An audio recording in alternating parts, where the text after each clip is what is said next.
বর্তমানে যে রাজনৈতিক দল ক্ষমতায়, বাংলাদেশ জাতীয়তাবাদী দল বিএনপি, বহুদলীয় গণতন্ত্রের প্রবর্তক, বিএনপি ক্ষমতায় আসার পর জনাব তারেক রহমান যে একাধিক কার্ড বিতরণ করতেছে, ফ্যামিলি কার্ড, কৃষক card, fuel card, LPG card, বিভিন্ন ধরনের কার্ড প্রচলন করেছে না?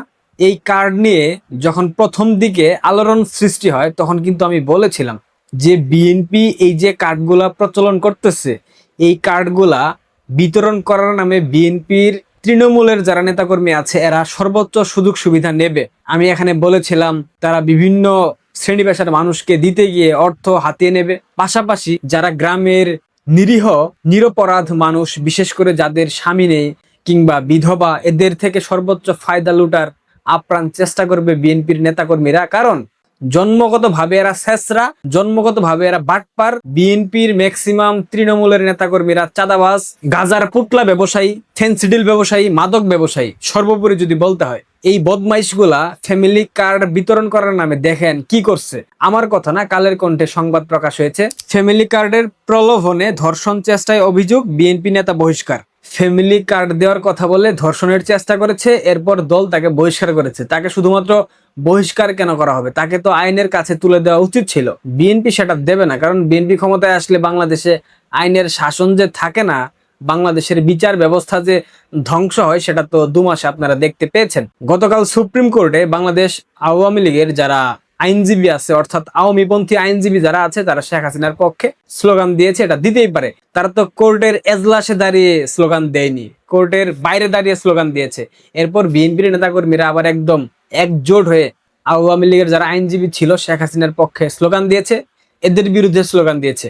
গতকাল সারাদিনে যেই সব দেখলাম সামাজিক যোগাযোগ মাধ্যমে, রূপপুর পারমাণবিক বিদ্যুৎ কেন্দ্র, এটা শেখ হাসিনার অবদান, এটা নিয়ে কোনো দ্বিমত আপনারা কেউ করতে পারবেন না, কারণ এটা সত্য, এটা তো দৃশ্যমান সত্য। এটা নিয়ে আপনারা মিথ্যাচার কিভাবে করবেন? কিন্তু বিএনপির অনলাইন অ্যাক্টিভিস্ট, বিএনপির নেতাকর্মীরা, বিশেষ করে ছাত্র দলের কয়েকটা সেলিব্রিটি আছে না, এরা বলার চেষ্টা করছে প্রথম সফলতা জনাব তারেক রহমানের 2 মাসের মাথায়। তারেক রহমান কিভাবে সফল হলো? অন্যের ক্রেডিট চুরি করা, এটা যে বিএনপির চরিত্র এটা আমরা জানি। রূপপুর পারমাণবিক বিদ্যুৎ কেন্দ্রে তারেক রহমানের সফলতা যেমন, ঠিক একই ভাবে 71-এর মহান মুক্তিযুদ্ধে জিয়া যেমন স্বাধীনতার ঘোষণাপত্র বঙ্গবন্ধুর পক্ষে পাঠ করেছিল, যার কারণে স্বাধীনতার ঘোষক বনে গেছে, ওইখানে যে ক্রেডিট চুরি করেছে, ঠিক একই ভাবে 2026 সালে এসে বঙ্গবন্ধু কন্যার সৃষ্টি করা রূপপুর পারমাণবিক বিদ্যুৎ কেন্দ্রের পুরো ক্রেডিট এখন জনাব তারেক রহমান চুরি করতেছে। এটা হচ্ছে বিএনপির চরিত্র। আর বিএনপি ক্ষমতায় আসলে বাংলাদেশে যে খুন গুম লাশের অভয়ারণ্য সৃষ্টি হবে সেটা তো আমরা জানি। গতকাল রাজধানী ঢাকার নিউ মার্কেটে 2টা খুন হয়েছে। একটা ঢাকা বিশ্ববিদ্যালয়ের শাহনেওয়াজ হল, এটার সামনে গুলি করে হত্যা করা হয়েছে। আরেকটা ওইখান থেকে একটু দূরে আরেকটা যুবককে গুলি করে হত্যা করা হয়েছে, মাথায় গুলি করেছিল। এটা বিএনপির শাসনামলের চিত্র।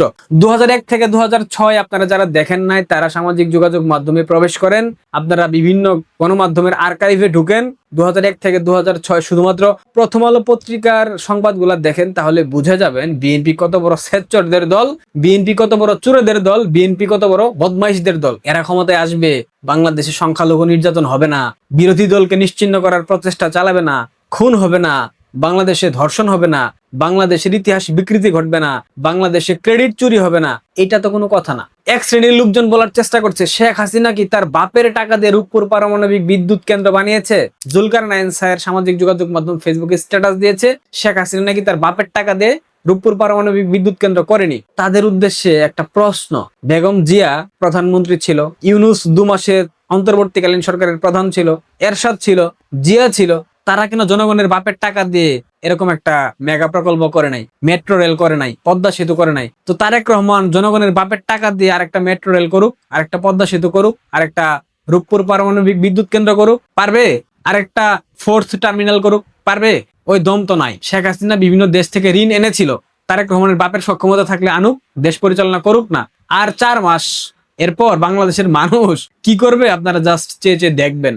আমাদের কিছু বলতে হবে না, আমরা কোনো হুমকি ধামকি কিছুই দিচ্ছি না, আমরা জাস্ট স্মরণ করিয়ে দিতে চাই এই অসভ্যদের রাষ্ট্র পরিচালনার জন্য যতটুকু সক্ষমতা থাকা প্রয়োজন, যতটুকু কূটনৈতিক দক্ষতা থাকা প্রয়োজন, এটা তারেক রহমানের মধ্যে নাই, আর কোনোদিন এটা জন্মও নেবে না, কারণ তার শিক্ষাগত যোগ্যতা ইন্টারফেল, এসএসসি পাস করছে কিনা সন্দেহ আছে। সুতরাং আমরা এটা প্রত্যাশা করি না। বিএনপি ক্ষমতায় আসছে, চাঁদাবাজির উৎসব হবে, খুনের উৎসব হবে, ডাকাতির উৎসব হবে, ধর্ষণের উৎসব হবে, সংখ্যালঘু নির্যাতনের উৎসব হবে। এগুলা মাথা পেতে নিয়ে আপনাদেরকে বাংলাদেশে বসবাস করতে হবে, এছাড়া আর কোনো পথ খোলা নাই। সুতরাং উপভোগ করেন আপনাদের নতুন প্রধানমন্ত্রী, আপনাদের আধা পাগল পুরুষ প্রধানমন্ত্রীর শাসনকাল। শুভকামনা থাকবে আপনাদের জন্য, ভালো থাকবেন, ধন্যবাদ।